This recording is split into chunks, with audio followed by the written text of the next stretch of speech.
There are moments in history when stone refuses to behave the way it should. When you walk through the oldest ruins on Earth, you find walls and blocks shaped with a calm precision that does not belong to the tools we assume ancient builders possessed. You see granite polished smoother than modern steel plates. You see joints so tight that even a single blade of light struggles to pass through. And all of it appears in places where the technology required to achieve such perfection simply did not exist. Or at least that is what we are taught. Look closely at a single Inca wall in Cusco. The stones curve and lock into each other as if they were molded instead of carved. Their edges meet with no gaps, no mortar, no room for error. Some stones have 12 or more angles, and yet they slide into place with the ease of puzzle pieces. In Egypt, the unfinished obelisk at Aswan lies frozen in stone, surrounded by long, smooth channels that look less like marks from handheld tools and more like the remnants of a guided process. At Baalbek, the trilithon stones each weigh more than a fully loaded Boeing aircraft, yet they sit on their foundations with a placement too exact to be accidental. Before we continue, I would truly love to know where in the world you are listening from. Reading those comments always reminds me how far these mysteries reach. And just a quick note, the images you see here are only meant to provide a sense of atmosphere. They are visual guides, not definitive representations. Thank you, as always, for being part of this journey. These structures do not break the laws of physics, but they do challenge the limits of the human hands that shaped them. They raise a simple and unsettling question. How did ancient builders carve, polish, fit, and move stone with a level of control that even modern engineering struggles to reproduce without machinery? The common explanations feel incomplete. Copper chisels, hammerstones, and rope can only go so far. The marks left behind do not match the tools we think were used. The scale of the work does not match the methods we imagine. Something is missing. If these achievements were not the result of lost machines or impossible technology, then what were they?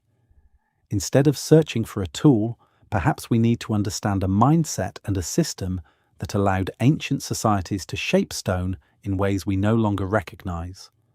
Because the more we examine these places, the more we find something even stranger than the precision itself. We find what is not there. The lack of tool marks, the absence of evidence, the silence of the stone, and that silence leads us to the first mystery in this investigation. If ancient builders truly carved these stones by hand, then why do the stones refuse to reveal any trace of the tools that touched them? The answer begins with what the stone does not show. The first step in understanding ancient stonework is not to look for what we can see, but for what we cannot. When a modern mason shapes granite, the stone keeps a record of every action. Chisel impacts leave sharp, irregular scars. Saw blades produce straight grooves that run in uniform lines. High-speed drills carve spiraled patterns that reflect the rotation of the tool. In the modern world, tools always leave signatures. Yet across many of the oldest and most advanced stone sites on Earth, those signatures are absent. There are no long, straight chisel lines, no saw tracks, no consistent impact marks. Instead, the surfaces appear strangely neutral, as if the stone was persuaded into shape rather than forced into it. In the quarries of Aswan, deep channels flank the sides of the unfinished obelisk. They curve smoothly, maintaining a near-constant width from end to end. These channels do not match the jagged profile of repeated hammer blows. They do not wander or drift the way hand chiseling naturally does. Instead, they follow a controlled path, as though the rock was gradually removed by a steady and patient process. The rounded bottoms of these grooves are especially unusual. A handheld chisel does not produce a curved floor. A tool that moves with even pressure does. In Cusco, the stones in the old districts refuse to reveal any violent shaping at all. The edges are smooth. The faces show no signs of flaking or fracture. Even the internal corners, some of which are impossible to reach with a traditional hammer and point, show uniform transitions. It is as if the stone was tested, rubbed, refined, and tested again until the correct form slowly emerged. If chisels had been used in the final stages, the stone would show it. If saws had been applied, we would see parallel abrasions. But the surfaces remain silent. The silence becomes more striking at Pumapunku in Bolivia, where blocks bear precise 90-degree angles and internal pockets that align perfectly with the stones next to them. The cuts are clean but not sharp. They do not show the tearing or fracturing expected from impact tools. They look as if the stone had been worn down rather than sliced open. This is difficult to explain with basic chisels, harder still with the soft metals assumed for the time period. One of the most puzzling examples comes from the tombs and temples of ancient Egypt. Drill holes in granite statues and sarcophagi show spiral grooves, but these spirals are inconsistent with hand-powered drilling. The feed rate appears too fast, the pressure too even. When modern engineers first examined these holes, they noted that the grooves suggested a process driven not by strength, but by stability. Something guided the movement.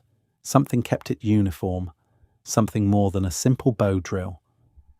None of this proves the existence of a lost machine, but it does prove the absence of chaotic marks that handheld tools should inevitably leave behind. It is not the precision alone that demands explanation.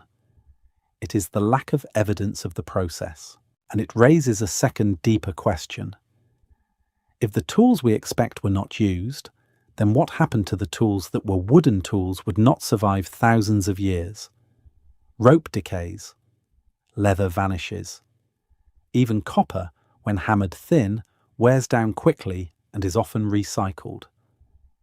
If ancient builders relied on tools made from perishable materials or on methods that did not require direct impact, then the archaeological record would preserve nothing. The stone would hold its shape, but not its story. This idea becomes even more compelling when we consider what happens in quarries where a piece was abandoned. The unfinished obelisk at Aswan cracked along a natural fault, forcing workers to stop. Because of that failure, the surrounding trench preserves a rare snapshot of the process. But even here we see an approach that does not match our assumptions. Instead of chaotic chisel marks, the trench shows long, controlled grooves. The shape suggests a method based on repeated abrasion, not impact. Something rubbed the stone away, something advanced slowly, and that something may not leave a visible trace once the tool is gone. These silent surfaces appear not in one culture, but across many. Egypt, Peru, Bolivia, India, the Eastern Mediterranean. They share no known contact. They share no written manuals. Yet the stones carry a similar pattern. Shaped carefully, deliberately, patiently, without the violent scars of brute force. This is the first major clue. The mystery is not only what tools were used, but why the stones record so little evidence of them. The builders were not hiding their methods. The methods themselves simply did not leave scars. To understand what those methods might have been, we must shift our perspective. We must look for the first principle behind impossible stonework, a principle that allowed ancient builders to do the extraordinary without machines, a principle that replaced force with something else. Stone yields when it is given time. That simple truth sits at the center of ancient craftsmanship, yet it feels almost incompatible with modern expectations.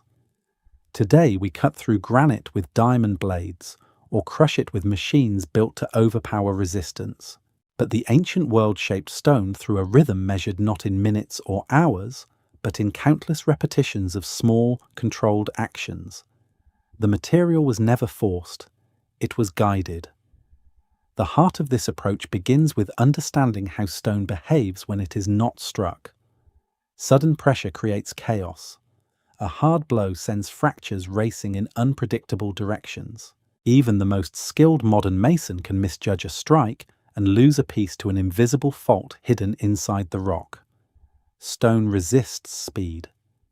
But when pressure is applied slowly, When abrasion replaces impact, when heating and cooling cycles are allowed to act gradually, the material becomes almost cooperative.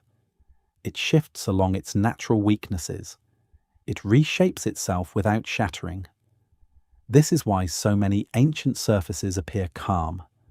They do not have the torn texture of heavy chiseling. They have the muted sheen of patient removal. A stone face shaped over weeks or months records a different story than one carved in haste. Each layer removed leaves no violent scar because the material was allowed to move at its own pace. The craftsman did not demand compliance. He waited for the stone to settle. In ancient quarries, the tools that enabled this method rarely left permanent traces. Wooden levers absorbed shocks without chipping the rock. Wedges carved from timber expanded with moisture and created pressure so evenly that the stone broke along predictable planes. Thick ropes braided from plant fibers pulled stones without gouging their surfaces. These implements did the work, but they did not leave signatures. Wood rots, rope decays, leather disappears. Even copper tools, soft and easily reshaped, could be used as containers for abrasive material rather than as cutting edges. Once worn out, they were reforged. The archaeological record captures none of this. The absence of tools in modern excavations does not prove their non-existence. It proves that ancient builders worked with methods that left no lasting evidence. Their tools were not designed for permanence. Only the stone needed to endure. But tools alone do not explain the subtlety of the work. Ancient craftsmen learned to read stone as if it were alive. They studied how moisture seeped into different layers, how sunlight warmed one side more than the other, how a block responded to pressure applied from above or below. When rain fell, they observed which surfaces darkened first. When a stone dried, they watched the shifting pattern of colour as moisture retreated. These small signals told them where hidden fractures lay. They learned which edges could be persuaded to open and which would resist. Heat was another guide. Even a modest fire can expand the outer layers of rock. When cooled suddenly, those layers contract and split. Builders used this effect not to blast material apart, but to weaken it gently. They repeated the cycle until the stone began to separate along a seam they could control. This was not the brute technique of miners searching for ore. It was a delicate negotiation aimed at freeing a block without damaging what would become a finely crafted surface. Sound provided yet another form of communication. A stone struck lightly with wood or a rounded hammer produces tones that vary with internal structure. A clean ring signals integrity. A dull thud reveals trapped tension or a looming fracture. Craftsmen used these tones to decide where to cut, where to remove material, and where to avoid pressure entirely. Over time, their ears became instruments as reliable as any modern sensor. All of these observations fed into a working method built on incremental corrections. A craftsman might remove only a thin strip of stone in an entire day, refining a single surface until it caught the light in just the right way. When the surface reflected unevenly, the stone was not ready. When water pooled to one side, it needed further shaping. Precision came from the accumulation of these micro-adjustments. Accuracy emerged because errors never grew large. They were corrected almost as soon as they formed. This patience also explains why ancient stone surfaces have a characteristic stillness. They are not overly smooth or highly polished unless intended. They have the quiet look of material shaped by care rather than speed. Even a casual observer can feel that difference when standing before a wall that has survived thousands of years without mortar or metal pins.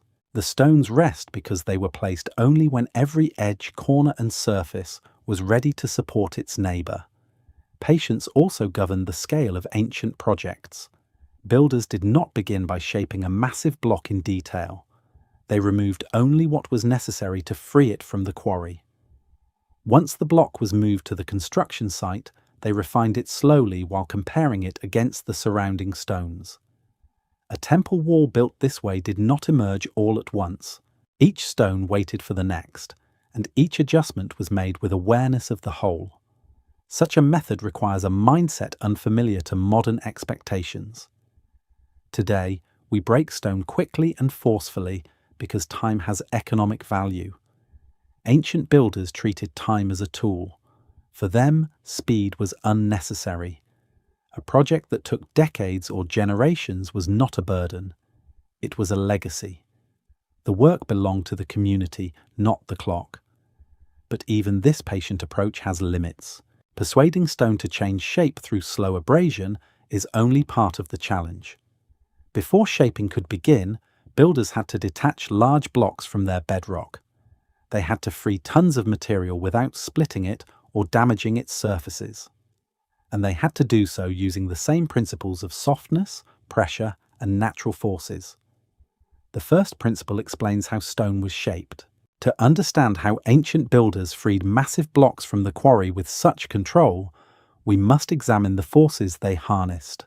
Fire, water, heat, and shock did the work that metal tools could not. Stone separates cleanly when the right forces are applied in the right sequence.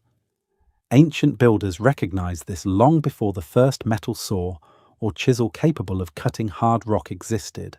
They learned that stone reacts more predictably to cycles of heat and moisture than to sudden impact.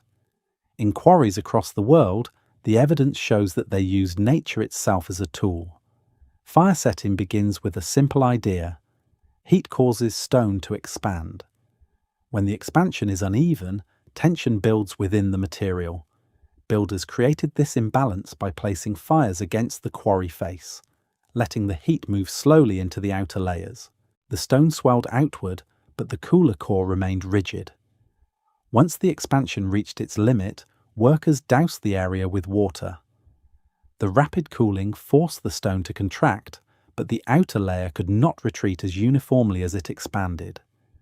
Stress accumulated and fractures opened along the plane where the material was weakest. This process did not shatter the rock. It persuaded it to divide. By repeating the cycle across a long stretch of the quarry face, ancient workers created controlled separation lines that allowed them to detach blocks of impressive size. The gaps that formed were often smooth on one side and rough on the other, depending on the internal structure of the stone. What is most significant is how few marks remain. Fire leaves no chisel scars. Water leaves no evidence at all. The stone freed by this method often looks untouched by tools. Wooden wedges offered another approach, especially in softer stones like limestone and sandstone. Workers carved narrow channels into the quarry floor or walls and inserted wedges cut from dried timber. Once in place, the wedges were soaked repeatedly. As the wood absorbed water, it expanded steadily, exerting pressure through the entire length of the groove. Unlike the sudden force of a hammer strike, the expansion pushed evenly. The stone responded by cracking along the line of wedges. The technique required patience, but it produced clean breaks with minimal damage. Some quarries display long rows of shallow depressions where the wedges once sat.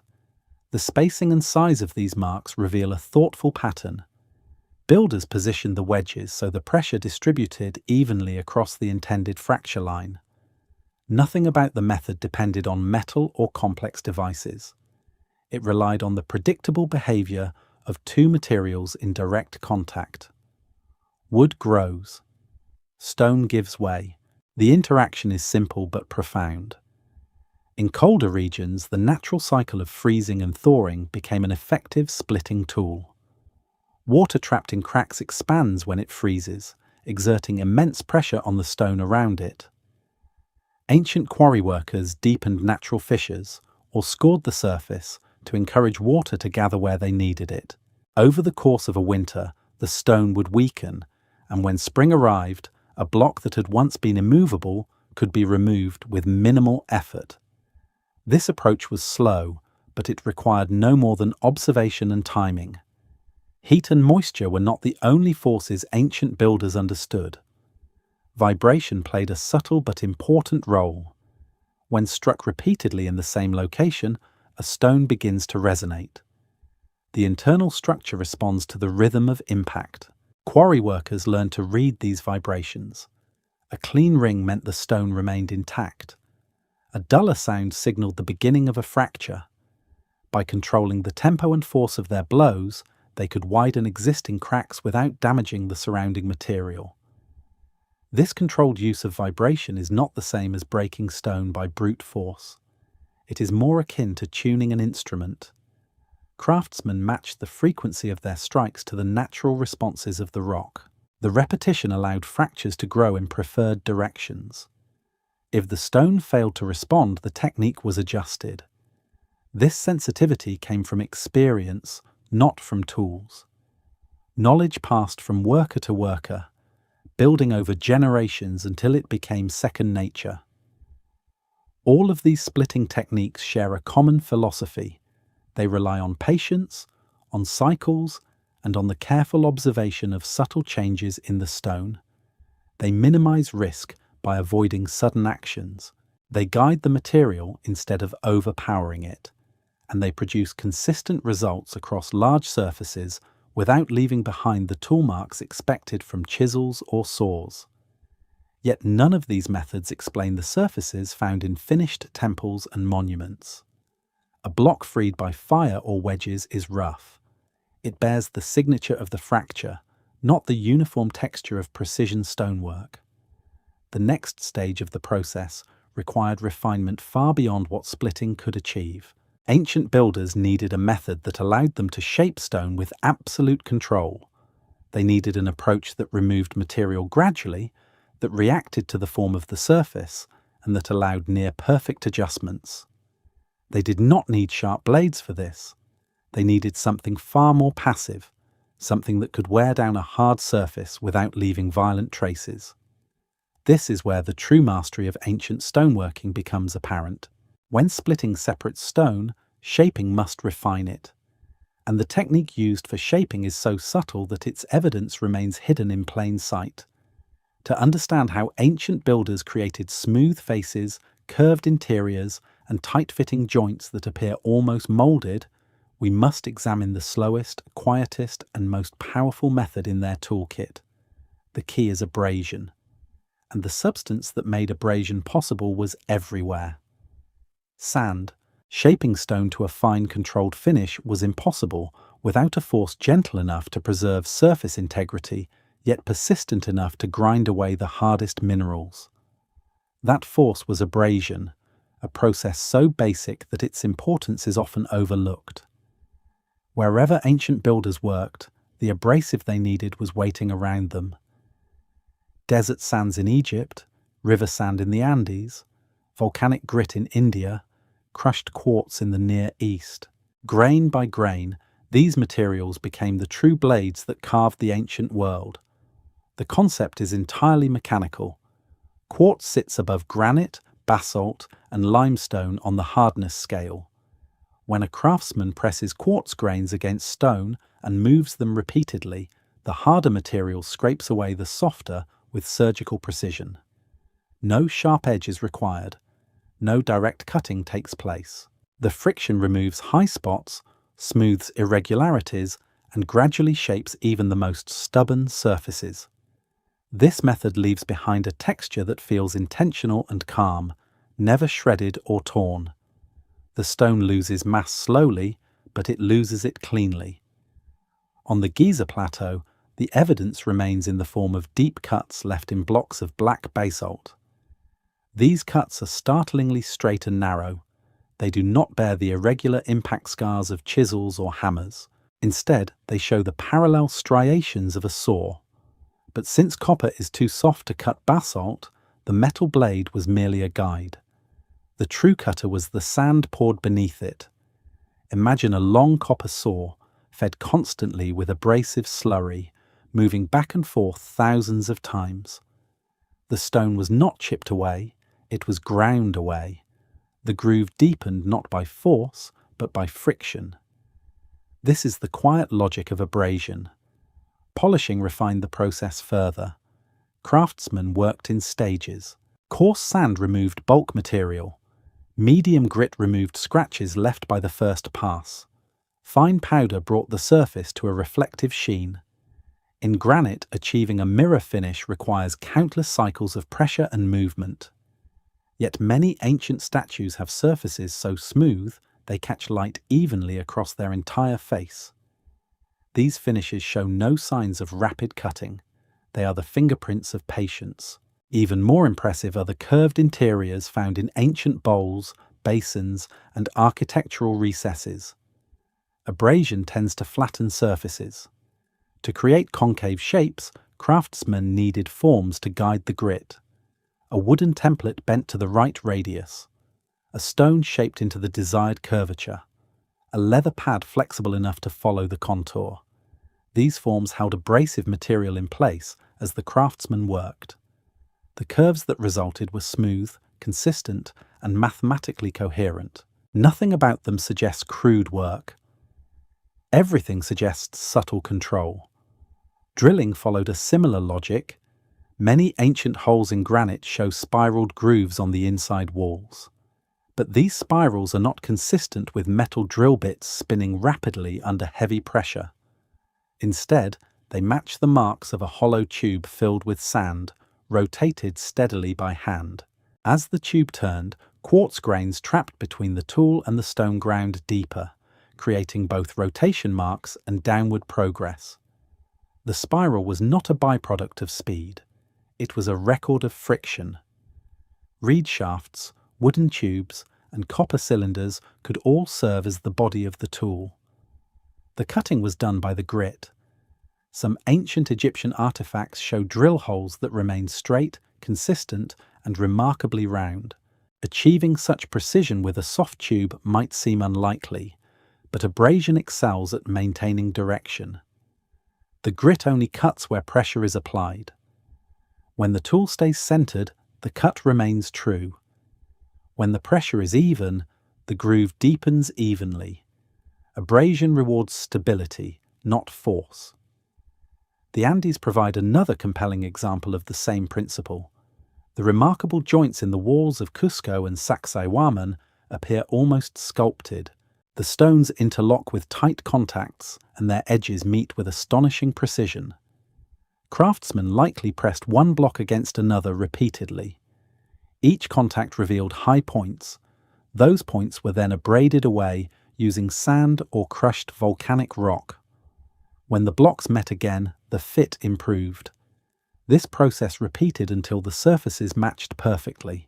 Imagine the labor required not just to grind, but to lift these multi-ton blocks solely to check the fit, then lift them again to grind some more. The patience implies a labor force vast enough to treat massive stones like toy blocks. The work took time, but time was abundant. The resulting joints do not look machined. They look perfected. No chisel strikes, no gouges, no erratic chips. Every adjustment was deliberate and incremental. The stone was shaped by touch, sight, and sound. Water poured between the blocks revealed unevenness. Sunlight reflecting along the seam exposed imperfections. Craftsmen responded with more abrasion until the stones rested against each other as if they had grown into shape. The true strength of abrasion lies in what it does not leave behind. There are no distinct tool marks to analyze, no metal artifacts to recover, no complex mechanisms that could rust away. Sand is universal and ephemeral. The tools that held it were made of wood, leather, or reed. They disappeared long ago. All that remains is the stone, and the stone preserves only the final form, not the steps taken to reach it. Yet abrasion alone cannot account for the consistency of entire structures. A single block can be shaped successfully with patience, but aligning dozens or hundreds of stones requires a separate system. Surfaces must meet at predictable angles. Walls must maintain straightness. Floors must remain level. Despite working with simple tools, ancient builders achieved coherence across massive building footprints. This coherence was not accidental. It came from precise methods of measurement that leave as few traces as abrasive tools. Builders used gravity to define vertical lines. They used water to define horizontal planes. They used ropes to define alignment. These natural tools gave them the ability to scale their work beyond individual stones. Understanding the sophistication of their shaping methods leads naturally to the question of how they maintained geometric control. The next step in this investigation focuses on the measuring systems that allowed ancient builders to transform thousands of individual stones into coherent architectural structures using nothing more than simple guidance from nature. Accurate stone shaping meant nothing unless builders could verify every dimension, every angle, and every alignment with tools simple enough to endure time, yet precise enough to guide monumental works. Ancient craftsmen relied on natural forces that could not lie. Gravity, water, tension, reflection, and repetition formed a system of measurement that remains reliable even today. They did not need advanced instruments. They needed consistency. Vertical alignment came from the plumb line. A weighted string revealed the true vertical axis through the unwavering pull of gravity. Builders suspended these lines beside rising walls, against quarry faces, and along the edges of shaped blocks. When the weight stopped swinging, the line showed the exact path that the stone surface had to follow. The method depended on nothing more than still air and patience. Gravity did the rest. This simple tool produced vertical planes so true that modern engineers still marvel at the symmetry preserved in ancient structures. Builders established horizontal references using water. A shallow trench, basin, or channel filled with water instantly created a level surface. No metal level could match it. When the water touched both edges evenly, the stones lay in perfect alignment. This method allowed entire courtyards, terraces, and foundations to maintain uniform level across great distances. The technique worked regardless of the builder's location or culture. Any place with water could produce a reliable horizontal line. Direction and distance were defined through taut cords. A rope stretched tightly between two fixed points created a straight line. Craftsmen walked that line with careful attention, correcting deviations as they progressed. If the cord fluctuated, the supports needed adjustment. If the rope sagged, the tension was insufficient. A properly stretched line became an anchor for constructing long walls or for positioning blocks in a straight corridor. Builders could replicate this line anywhere by resetting the posts and reapplying tension. Some ropes carried knots at fixed intervals, effectively transforming them into portable measuring sticks. These intervals provided a consistent unit that builders could use throughout a project. Regardless of the region, a rope with equal divisions served as a ruler that never warped or changed length once prepared. When multiple craftsmen used ropes with the same spacing, their work aligned as if guided by a shared standard. Angles emerged from simple geometry rather than complex tools. A rope divided into 12 segments could form a triangle measuring 3, 4, and 5 units on its sides. This triangle naturally contained a perfect right angle. Any builder could recreate this form in seconds, allowing them to set out foundations, align corners, and create rectangular plans with precision. This principle appears in ancient Egypt, Mesopotamia, India, and Greece because it is universal. No metal square was required. Geometry itself became the tool. Wooden templates and clay forms likely played a role in shaping repeated curves, profiles, or recesses. These materials fail to survive the centuries, but their utility explains how builders maintain consistency across large projects.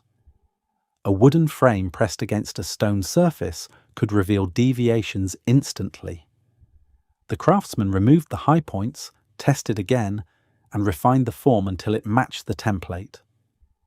Though the wood has long since vanished, the stones retain the accuracy it produced. Evidence of these systems survives in the monuments themselves. The foundation of the Great Pyramid is astonishingly level. Across more than 200 meters, the deviation is measured in centimeters. Such accuracy could only result from repeated verification using water levels and plumb lines. The lintels at Stonehenge form a near continuous horizontal ring, despite sitting on pillars of unequal height. Their upper surfaces were shaped to compensate for that variation, proof of intentional design supported by precise measurement. In the Andes, terraces at Machu Picchu maintain stable platforms despite resting on uneven mountain slopes. Each level required separate alignment, guided by water channels and plumb lines. The builders produced geometric coherence in a landscape where nothing is naturally straight or level. These results speak to a disciplined, methodical approach that treated measurement as a constant companion throughout construction. The tools themselves remain unremarkable by modern standards. A rope, a weight, a trench of water. Yet the builders who used them applied these tools with relentless repetition. A wall was not assumed to be straight because the rope suggested it once. It was checked again after each new stone was set.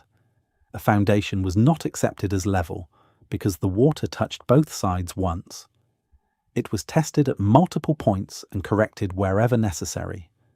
The process continued until the entire structure cohered. This is why ancient architecture appears so precise today. The craft was not driven by advanced instruments, but by the accumulation of small adjustments over time. Each correction improved the entire system. Each verification prevented errors from spreading. By the time the structure reached completion, the tiny deviations had been eliminated. What remains is a monument aligned with remarkable accuracy, shaped by persistence rather than complexity. Yet measurement alone did not solve every challenge. Even if builders could align stones with perfect vertical and horizontal references, they still had to move those stones. A plumb line can show where a block should go. It cannot place a block weighing dozens of tons. A rope can define a straight path.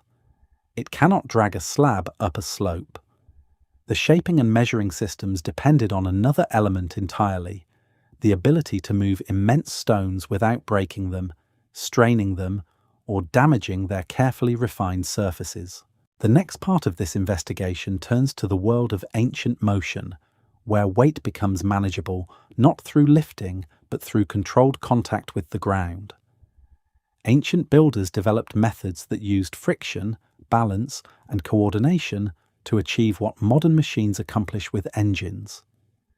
These methods reveal an approach that relied on guidance instead of strength and patience instead of force. Moving stone in the ancient world depended on eliminating risk.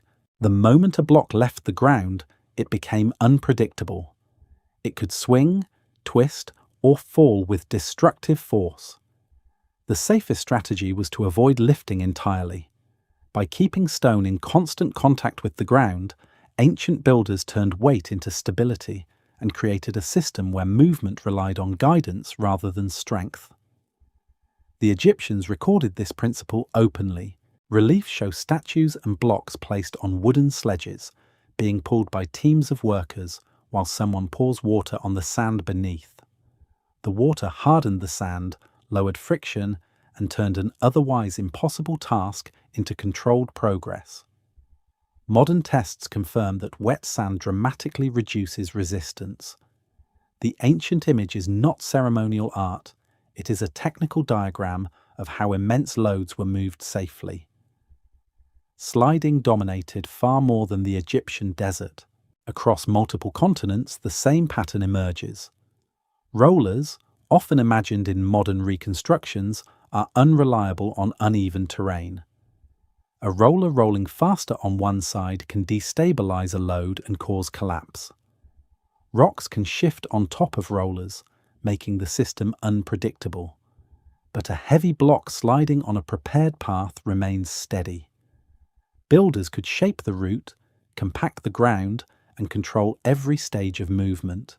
When stones needed to be raised, builders turned to leverage rather than lifting. A wooden beam placed under one edge allowed craftsmen to apply downward pressure on the far end. The stone rose slightly, just enough to insert a wedge. By repeating the process, the block climbed in tiny increments. No sudden strain. No moment where the stone hung freely. The entire lift consisted of small, secure steps. The tools were simple, but the technique required coordination and patience. Ramps extended the reach of this system. A ramp built from rubble or earth could be shaped as needed. The higher the destination, the longer the ramp. Builders understood that a gradual incline transformed vertical lift into manageable horizontal motion. At many sites, subtle clues remain where compacted soil, shallow depressions, or unnatural slopes reveal that ramps once existed before erosion erased their final form. Earth does not preserve itself like stone, but the terrain remembers. Water transport provided another solution. A block that weighs several tons on land becomes effectively weightless when floating. Coastal civilizations carved channels in harbours and built platforms that reveal maritime engineering far older than many written records. Barges loaded with stone travelled river systems and coastlines. They required no wheels, no roads, and no complex machines. They relied on buoyancy, the most reliable lifting force in nature. Mountain cultures found their own path. In the Andes, quarries often sat above the construction sites. The terrain acted as a natural conveyor. Builders guided stones downhill with ropes and controlled descent. Carefully chosen routes with switchbacks slowed momentum. Teams positioned along the path used coordinated pulls to keep stones from accelerating. Gravity did the work, but only as directed by human control. Movement was slow, predictable, and safe. When a stone reached its destination, the task shifted from transport to placement. Precision mattered more here than anywhere else. A block shaped through weeks of abrasion could not be allowed to chip or crack. Builders approached this stage with the same incremental philosophy used in shaping and splitting. The stone was not forced into position, it was eased. Workers rocked the block gently to feel how it settled.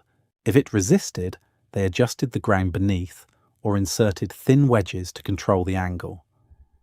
As the stone descended onto its neighbours, craftsmen listened for changes in sound. A hollow tone indicated uneven contact. A clean, solid tone meant the surfaces were meeting properly. This was not guesswork. It was diagnostic work guided by senses that had been trained over years. When alignment required horizontal movement, builders used sliding rather than lifting. Small adjustments were made with levers positioned strategically around the block. Each movement was measured in inches or fractions of inches. The stone slid until it found its exact place in the structure.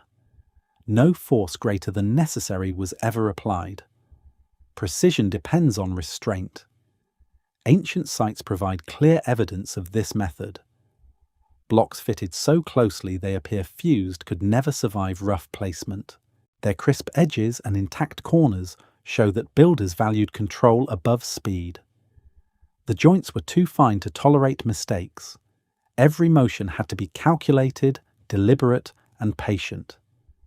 By understanding how weight was managed, the placement of even the largest stones becomes understandable. Not easy, but logical. Not mysterious, but methodical. Builders did not need advanced machines. They needed time, teamwork, and skill. Yet transport and placement, no matter how refined, still do not explain the extraordinary joints found in ancient structures. Movement gets the block into position, but precision fitting requires more than controlled sliding. It requires a system that brings surfaces together with such accuracy that the final meeting lines vanish to the eye. Some ancient walls appear moulded rather than assembled. Their stones interlock in complex patterns. Their joints twist and turn in ways that defy simple measurement. The blocks do not simply touch, they embrace. They meet along curves, angles, and surfaces so coherent that they behave as a single structure. Explaining how such perfection was achieved requires looking beyond motion. It requires examining a process centered on repeated contact, continuous correction, and patient refinement. The secret behind these impossible joints lies in the next stage of ancient craftsmanship, where shaping becomes relational and precision becomes a conversation between two stones rather than a standalone act. Stones shaped individually can achieve accuracy, but the real marvel appears when they meet.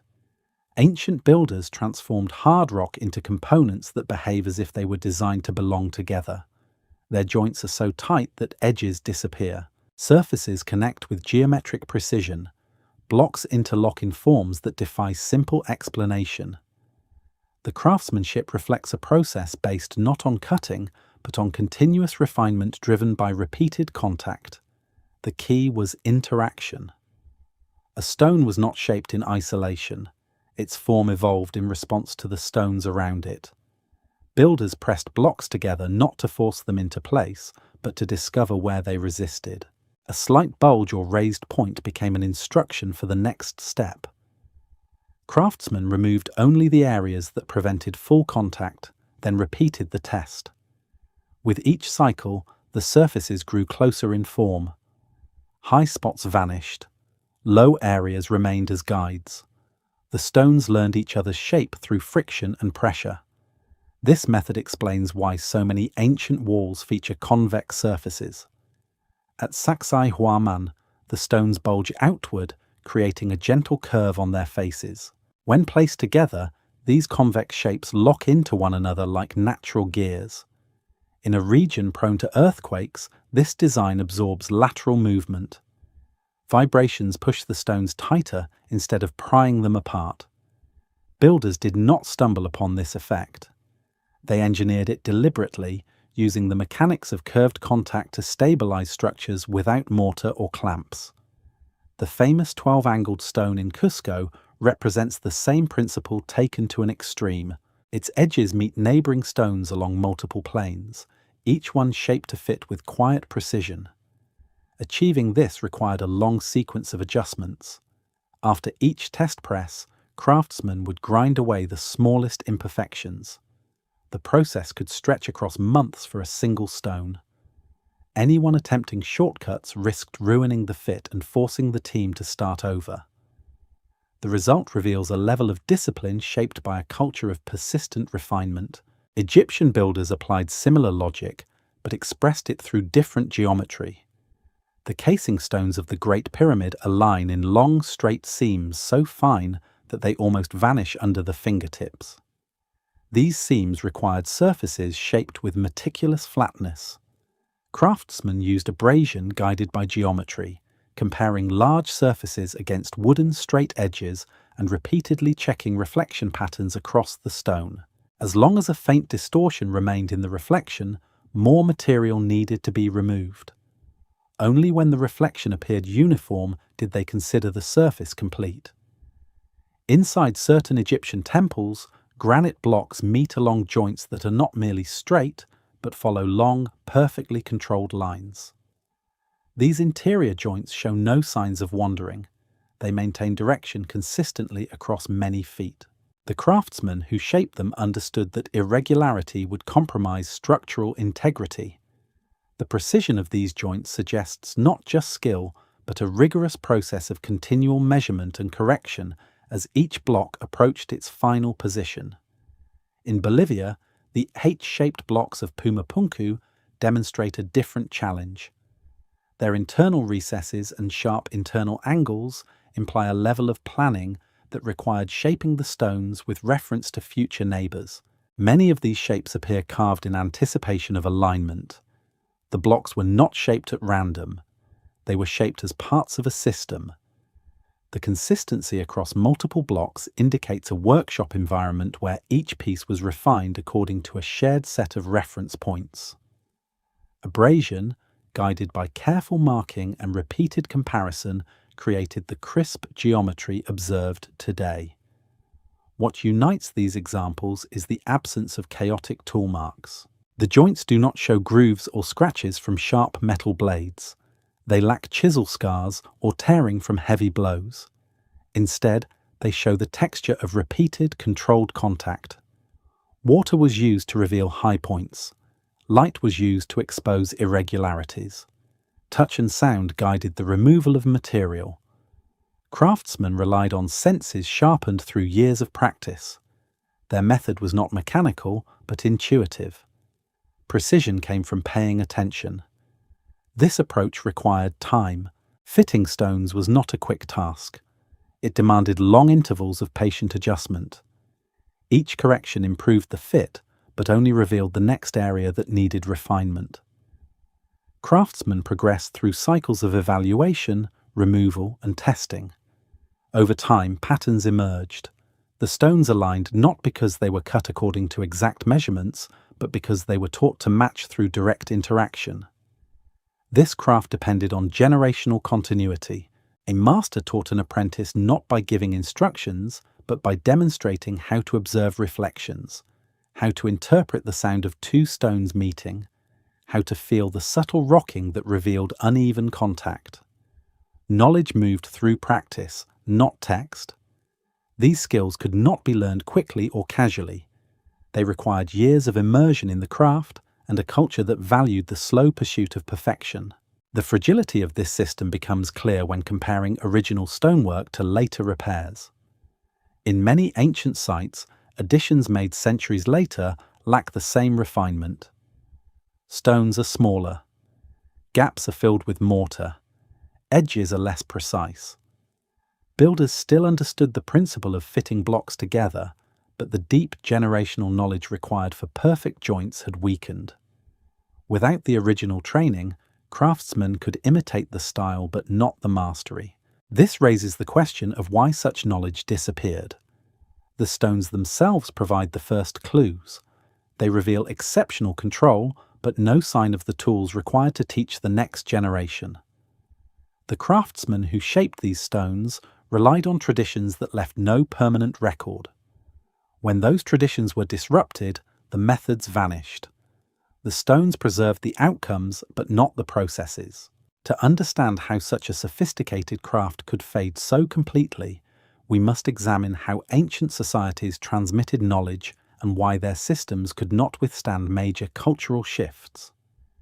The next stage of this investigation explores the human side of stonework, where skill lived not in tools or manuals, but in memory, habit, and the fragile relationship between master and apprentice. Ancient stoneworking reached its highest precision not because of isolated innovations, but because knowledge existed inside living traditions that lasted for generations. These systems relied on continuity more than documentation, on mentorship more than manuals. Skill did not accumulate through written instructions. It accumulated through hands that repeated movements thousands of times, through eyes that learned to detect subtle changes in surface or shadow, and through memory that carried the craft forward without ever needing to record its methods. A young apprentice entered the craft through immersion. Their first tasks were simple: moving buckets of water, gathering sand, preparing workspaces, observing. They learned how stone felt at different temperatures, how it sounded when struck lightly, how it behaved when exposed to moisture or heat. This training was not about understanding theory, it was about building instinct. Over years, these instincts evolved into a vocabulary that allowed them to interpret the stone in ways that no text could ever capture. In societies with advanced writing systems, such as Egypt, literacy did not extend into the workshops. Scribes chronicled religious beliefs, political events, and economic transactions. They did not preserve the methods of stonecraft. Technical knowledge lived in a different world, one maintained by guilds, family lineages, and specialist communities. Certain groups became known for quarrying, others excelled at finishing or at the delicate work of fitting stones. This specialization allowed skills to refine across centuries, but it also created a system where knowledge was concentrated and vulnerable. These traditions stood strong as long as social structures remained stable. When generations succeeded one another without interruption, the craft deepened. Techniques became more efficient, more precise, and more elegant. Subtle improvements were passed from master to apprentice through demonstration and repetition. No step in the process existed in isolation. Every stage of stoneworking depended on experience acquired over a lifetime. But this very strength exposed a weakness. Without written records, the continuity of skill relied entirely on uninterrupted transmission. A political collapse, an invading army, a shift in religious priorities, or a major change in labour systems could sever the apprenticeship chain. If a generation was disrupted, the knowledge did not simply weaken, it vanished. Instinct cannot be reconstructed once its carriers are gone. Archaeological evidence across civilizations shows this pattern clearly. In Egypt, the stonework of the Old Kingdom demonstrates extraordinary precision. Later dynasties produced impressive monuments, but rarely with the same consistency. This decline did not stem from a loss of tools. It stemmed from shifting priorities and interruptions in the workshop traditions that had once maintained excellence. The environment that nurtured that precision disappeared, and the skill faded with it. The Andes offer an even more dramatic example. Inca walls endure with seams so tight that modern metal blades cannot penetrate their joints. Yet structures built only decades later, under Spanish rule, show gaps filled with mortar and stones that lack the refined surfaces of earlier work. The new builders had access to the same quarries and similar tools, but they lacked the culture of craftsmanship that had once produced unparalleled fitting. A generation without masters meant a generation without mastery. Across Southeast Asia, the Eastern Mediterranean, and parts of South Asia, similar declines appear. Massive stone temples and monuments from earlier periods often exhibit higher precision than later additions built with more abundant resources. This reversal makes sense when viewed through the lens of lost tradition. Advanced tools were never the determining factor. Continuity was. Knowledge tied to physical objects can survive destruction. A tool made of bronze or iron can be buried and rediscovered. But knowledge tied to muscle memory, to sensation, to the unspoken understanding of stone's behavior cannot. When a tradition breaks, it leaves behind structures that appear impossible, not because they were created by machines, but because the system that explained them no longer exists. This explains a long-standing archaeological puzzle. Modern observers expect advanced construction techniques to leave behind corresponding records, manuals, plans, diagrams. But the absence of texts does not mean the absence of knowledge. It means the knowledge lived in a world where writing was not the method of preservation. Builders relied on direct teaching because it was the most efficient way to transmit skills that could not be adequately described through words or drawings. A written description of how to feel a stone shift under pressure would be meaningless compared to a demonstration given by a master craftsman. The stones that remain today preserve only the end result of these vanishing traditions. They show what the builders accomplished, but not how they learned to achieve it. The teachers are gone, and their silence leaves modern observers guessing at techniques that once seemed ordinary within the communities that practiced them. Yet the mystery deepens when we compare stoneworking traditions across cultures separated by oceans and centuries. Civilizations in South America, North Africa, the Near East, and Southeast Asia developed similar approaches to fitting, shaping, and aligning stone despite having no direct contact. These parallels are often cited as evidence for lost global civilizations, but the explanation may lie in something far simpler. Stone behaves according to universal principles. Heat expands it, water reveals its weaknesses, abrasion shapes it, compression stabilizes it. Faced with the same material and similar challenges, ancient societies arrived at comparable solutions through independent discovery. Their traditions may have been unique, but the logic of the stone was consistent everywhere. This emerging pattern raises an important question. If different civilizations developed such similar methods without sharing knowledge, what does that say about the nature of human ingenuity? And how do these parallel discoveries shape our understanding of the most extraordinary stone sites on Earth? To explore this, we must expand our view beyond individual cultures and examine the global pattern of stoneworking that emerged independently across the ancient world. This pattern reveals not just coincidence, but the deep connection between material, method, and the human ability to solve problems with what nature provides. Across ancient landscapes separated by oceans, deserts, and millennia, stone structures display a consistency that is difficult to ignore. Smooth faces, tight joints, clean geometric lines, and stable foundations appear in places that had no known contact with one another. Yet the similarity of their solutions does not imply a shared source. Instead, it reflects something universal about the relationship between humans and stone. Stone behaves predictably, no matter where it is found. It resists sudden force. It responds to heat by expanding. It splits along natural fractures. It yields to abrasion. It supports weight through compression. When ancient builders from different cultures confronted these same properties, they encountered the same challenges. And when they experimented long enough, they arrived at solutions that resemble one another simply because those solutions work. This explains why fire setting appears in Europe, Africa, and Asia. Builders observed that heating stone creates stress, and sudden cooling causes it to crack. Wooden wedge splitting shows up from the Mediterranean to China because swelling wood produces steady pressure that breaks stone predictably.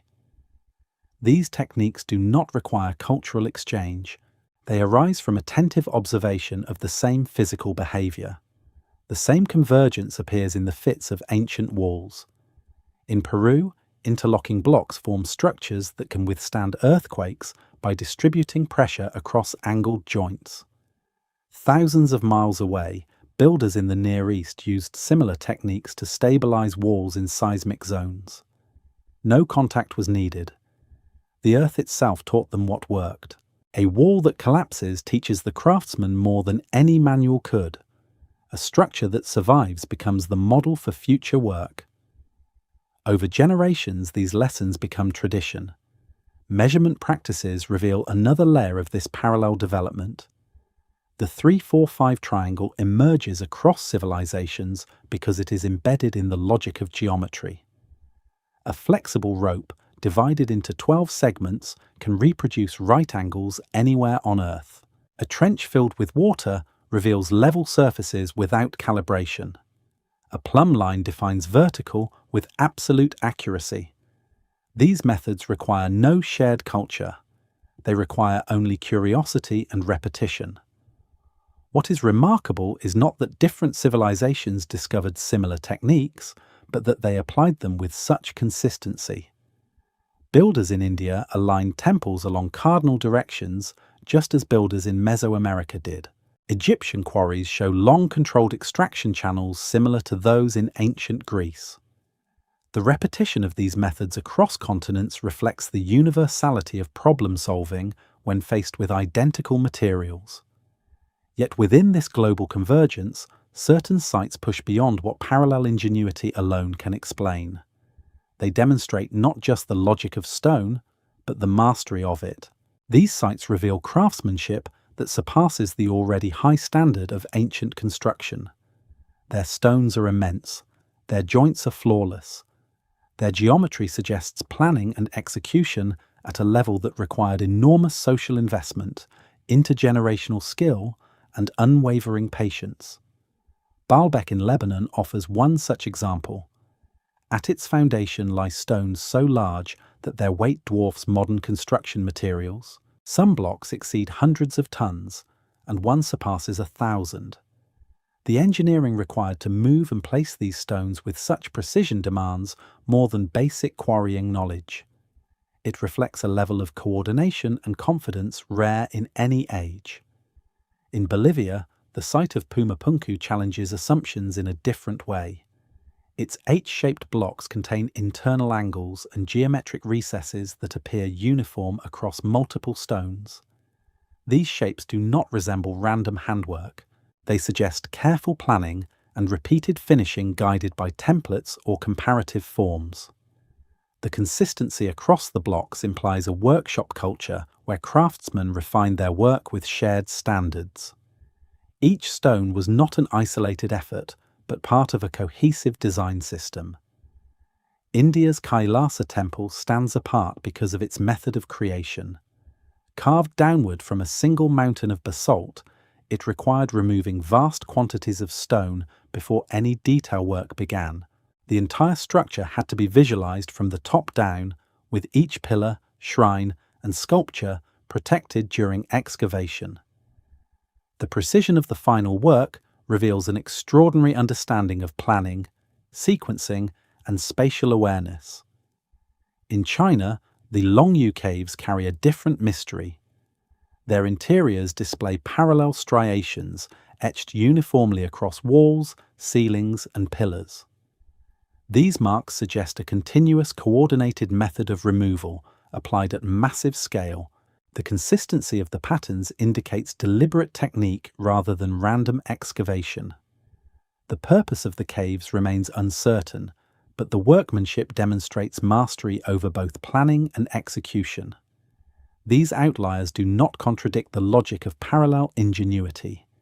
They amplify it. They represent cases where societies invested extraordinary resources, time, and focus into stoneworking traditions that had already matured through generations of accumulated experience. These sites show what happens when the principles observed across many cultures are pushed to their highest potential. Yet they also remind us that no craft remains static. Even the most refined traditions can fade when the systems supporting them collapse. When political power shifts, when economies change, when cultural priorities evolve, the knowledge preserved through apprenticeship becomes vulnerable. Skills honed over centuries can disappear in decades. The stones endure, but the methods behind them do not. To understand why these exceptional structures emerged and why they eventually ceased, we must examine not only the heights of ancient craftsmanship, but also its decline. The next step in this exploration looks at the societal forces that supported these traditions, the conditions required for their survival, and the reasons why such mastery was ultimately lost. Some ancient structures rise so far above the norm that they force a reconsideration of what patient, tool-guided craftsmanship can achieve. These outliers do not hint at lost machines or forgotten technologies. Instead, they represent the extreme edge of methods already understood. They are places where societies pushed predictable principles to their absolute limit, investing time, labor, and coordination on a scale that modern builders rarely attempt. Baalbek in Lebanon stands as one of the clearest examples of this ambition. At the base of the massive platform lie the famous trilithon stones, each weighing several hundred tons. Nearby, half freed from the quarry, rests a stone that weighs more than 1,000 tons. These blocks were not abandoned because they were too large. The quarry sits slightly above the site, and the angle of descent suggests intentional planning. Moving them required a suite of techniques centered on control rather than lifting, but moving them was only part of the challenge. Placing such massive stones with exact bedding and orientation demands an understanding of stability, leverage, and incremental motion. The absence of tool marks or ramps today does not prove their absence in antiquity. Earth ramps erode, wooden levers decay, and sand-filled channels vanish. What remains is the final placement, which reveals only the success of the method, not the method itself.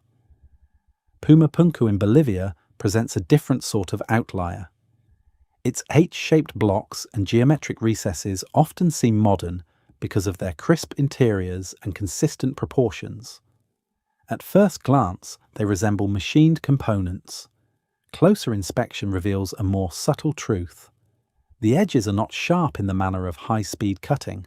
They show the soft signatures of repeated abrasion. The consistency across multiple blocks suggests a workshop environment with shared templates, possibly made of wood or stone, used to mark reference points. Craftsmen worked within a system that encouraged uniformity across pieces.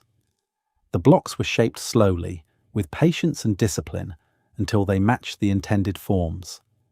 Their geometry reflects not machinery, but a coordinated approach refined over generations. The Kailasa temple in India pushes the concept of an outlier even further. Rather than assembling stones, builders carved the temple downward into a single mountain. They removed thousands of tons of basalt to reveal pillars, corridors, shrines, and sculptures already embedded in the bedrock. This required a reversed mindset. Instead of building up, they carved down. Every stroke of removal had to consider the shape of the finished structure. Errors could not be corrected by adding material. The final form existed in the negative space carved away by workers who understood exactly what needed to remain. The precision of the result reveals extraordinary planning. Whole sections were protected while the surrounding rock was removed, a feat of architectural vision rarely seen in world history. The Longyu caves in China add an element of scale rather than weight. Carved from solid bedrock, the chambers extend over large areas with ceilings supported by pillars left intentionally during excavation. What makes these caves remarkable are the parallel striations that cover every surface. Regardless of the chamber, the angle, or the orientation, the striations remain consistent, as if the entire cave system was carved with a single philosophy of movement. The surfaces do not exhibit chaotic chisel marks. They display a steady, uniform texture. The purpose of the caves remains unknown, but the workmanship reveals a level of organization and coordination that required a disciplined, highly trained labor force. These sites share common traits despite their differences. Each demonstrates a willingness to invest decades of labor into projects that served cultural, religious, or political purposes. Each required the cooperation of large groups of workers trained within a tradition strong enough to maintain quality over long periods. Each represents what happens when a society pushes patience, measurement, and abrasion to a level that becomes extraordinary. But these sites also reveal the boundaries of ancient craftsmanship. When later builders attempted repairs or expansions, the work rarely matched the originals. At Baalbek, smaller stones placed centuries later do not align with the same precision. At Pumapunku, later constructions show irregularity that contrasts with the geometric clarity of earlier blocks. At Kailasa, surrounding structures carved in later periods lack the bold ambition and refined symmetry of the central temple. These differences highlight a harsh reality. When the social, economic, or political environment supporting high-skill craftsmanship collapses, the quality collapses with it. Stoneworking traditions depended on stable systems. Workshops passed down techniques from master to apprentice. Communities invested time into training. Large projects created opportunities for craftsmen to refine their skills. When wars, invasions, or political shifts interrupted this continuity, the chain broke. The knowledge that had seemed unshakable proved fragile. It lived in practice, not in texts. Once the culture that protected the practice dissolved, the knowledge faded. The stones that remain reflect a moment when conditions were perfect for mastery. Understanding this fragility allows us to see outliers not as anomalies, but as peak expressions of human capacity under specific conditions. They demonstrate what patient systems can produce when supported fully. They also remind us how quickly mastery can vanish. The decline of these traditions is not evidence that the work was impossible. It is evidence that the structure that sustained the craft changed. To understand why these remarkable projects were not repeated in the same form, and why the techniques behind them faded, even while simpler construction continued, we must explore the cultural and practical forces that shaped the end of these traditions. The next step in this journey examines the decline of the craft itself and why societies that once valued perfection shifted toward methods that favored speed, economy, and survival instead. Stoneworking traditions that once produced extraordinary precision did not collapse because people forgot how to shape stone. They collapsed because the social ecosystems that supported the craft no longer existed. The techniques depended on time, labor, stability, and cultural focus. When those conditions eroded, the knowledge embedded within them weakened with equal speed. Time was the first and most fundamental factor. Earlier civilizations built monuments that did not need to be completed within a single generation. Builders had no pressure to finish quickly. A temple might take decades, sometimes centuries, to complete. Craftsmen refined surfaces repeatedly, reshaping joints through hundreds of cycles of testing and correction. But as society shifted toward faster, more practical forms of construction, this luxury disappeared. Cities expanded, populations grew, infrastructure became urgent. Brick and mortar, which could be produced and assembled rapidly, replaced the slow dialogue between craftsman and stone. With new expectations came new methods. Precision became a rarity because speed had become necessity. Specialization also played a critical role in both the rise and fall of these traditions. In Egypt, the Inca Empire, India, and parts of Southeast Asia, stonecraft existed within lineages of expertise. Skills were preserved inside families, guilds, or tightly knit communities. Apprenticeship could last decades, mastery took a lifetime. Yet this specialization made the system fragile. If war, famine, political upheaval, or religious transition disrupted a lineage, the knowledge tied to those individuals disappeared entirely. A technique perfected over centuries could vanish in a single disrupted generation. The introduction of new materials accelerated this decline. Iron tools transformed building practices. Iron allowed faster removal of material, but encouraged a different mindset. Instead of gradual abrasion, craftsmen could strike harder and shape stone more aggressively. This change altered the habits of entire workshops. Over time, builders abandoned slow techniques, not because they lacked the ability to perform them, but because the new tools made old practices unnecessary. Precision achieved through patience became increasingly rare in a world shifting toward efficiency. Cultural priorities shifted as well. Monumental stone construction served religious, political, or ceremonial functions in earlier eras. But as societies changed, new priorities emerged. Defensive walls, roads, irrigation systems, and urban development became essential. These works required large labor forces and rapid building schedules. The monumental projects of earlier ages no longer received the same devotion. The skills required to produce perfect stonework became less valuable within societies focused on practical expansion. The evidence of this shift appears throughout the ancient world. Inca stonework from the imperial period remains astonishingly precise. Yet walls built during colonial reconstruction, often just a few decades later, reveal cruder joints and dependence on mortar. Egypt displays a similar pattern. The tight joints and clean surfaces of Old Kingdom stonework contrast sharply with later structures, showing wider gaps and less consistent shaping.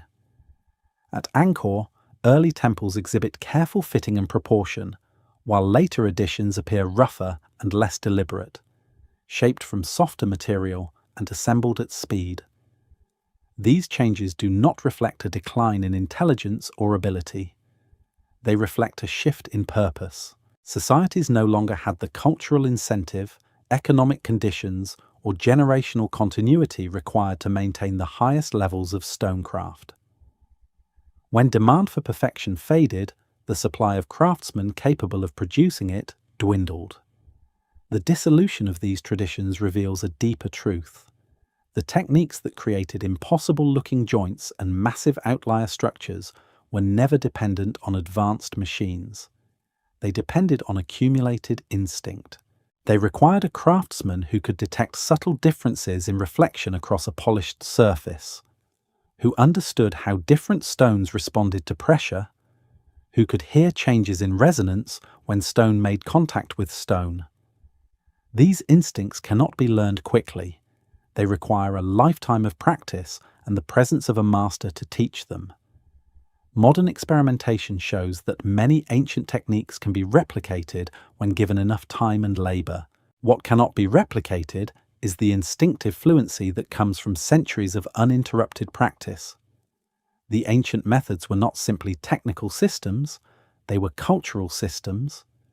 They existed because societies valued the outcome enough to invest generations of effort into producing it. The decline of these traditions invites a broader question. If ancient builders achieved such extraordinary results without modern machines, what does this reveal about technology itself? The modern assumption is that advanced results require advanced tools, but ancient stonework shows that mastery does not always come from complexity. It can emerge from simple tools applied with deep knowledge and extraordinary patience. Understanding this reframes the mystery. Ancient builders did not lack technology. They possessed a different kind of technology, a subtle, slow, perceptual technology based on the direct study of material behavior. It is a kind of technology that leaves no machines behind, no blueprints, no mechanical devices. It leaves only the final stone, shaped so precisely that the method remains invisible. This brings the investigation to its final step. The question is no longer how ancient builders shaped and placed their stones, but what these methods tell us about human progress. The next step explores how redefining technology itself allows us to understand these achievements not as anomalies or impossibilities, but as expressions of a world that measured value differently from our own. To understand why ancient stonework appears impossible, we must reconsider what technology actually is. Modern thinking assumes that advanced work must come from advanced tools. We imagine steel blades, precision drills, or machinery capable of producing perfect surfaces and tight joints. When we cannot find such tools in the archaeological record, we assume they were lost or hidden or never existed in the first place. But ancient builders approached technology in a different way. For them, a tool was not a single object, it was a system. Stone, sand, water, heat, wood, gravity, and time worked together as a network of forces. A craftsman guided those forces through attention and experience. The environment itself became part of the toolkit. A wooden frame filled with sand becomes a saw. A string becomes a level. A shadow becomes a measuring line. A wedge becomes a silent engine powered by moisture. A block of stone becomes both the problem and the solution. These methods leave almost nothing behind. They produce results without producing artifacts. The stone preserves only the final state, not the quiet processes that shaped it. This perspective changes how we interpret ancient achievements. The precision of Inca walls does not require machines. It requires repeated testing and correction. The smooth channels in Egyptian quarries do not require metal saws. They require guided abrasion. The massive stones of Baalbek do not require cranes. They require control, coordination, and patience. The Kailasa temple does not require advanced cutters. It requires vision, planning, and disciplined excavation. When ancient builders practiced these methods generation after generation, they became experts in a way that no manual could capture. Knowledge accumulated in hands and habits, not in written instructions. The techniques were real, but the evidence they left behind is subtle. Once the tradition faded, the methods became difficult to recognize. This is why the stone appears to keep secrets. The secrets are not hidden, they are quiet. They belong to a world that worked at a slower pace, measured by seasons rather than schedules, and guided by principles that valued endurance over speed. Modern technology broke that rhythm.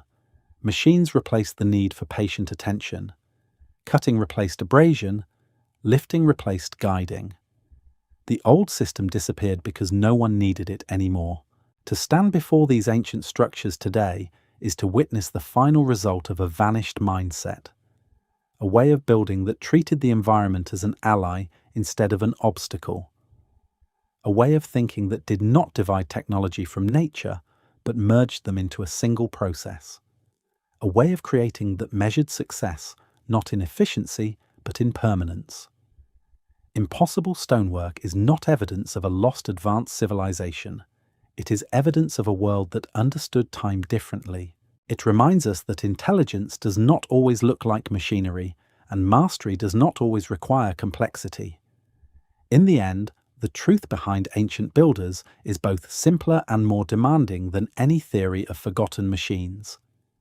They achieved what they did because they practiced a form of dedication that modern society rarely sustains. Their technology was patience. Their tools were natural forces. Their legacy is the stone itself. If we look closely, the stones do not ask us to believe in mysteries. They ask us to recognize a kind of knowledge we once had but allowed to fade. A knowledge shaped by attention, by discipline, and by generations willing to work slowly enough for stone to respond. And in that realization, the impossible becomes understandable. The lost becomes visible. And the ancient world speaks again, not through the tools we cannot find, but through the craft we can still trace in every surface they left behind. So the next time you see a structure that looks impossible, ask yourself, is it technology we are missing, or is it the patience we have lost? What do you think? Let me know in the comments.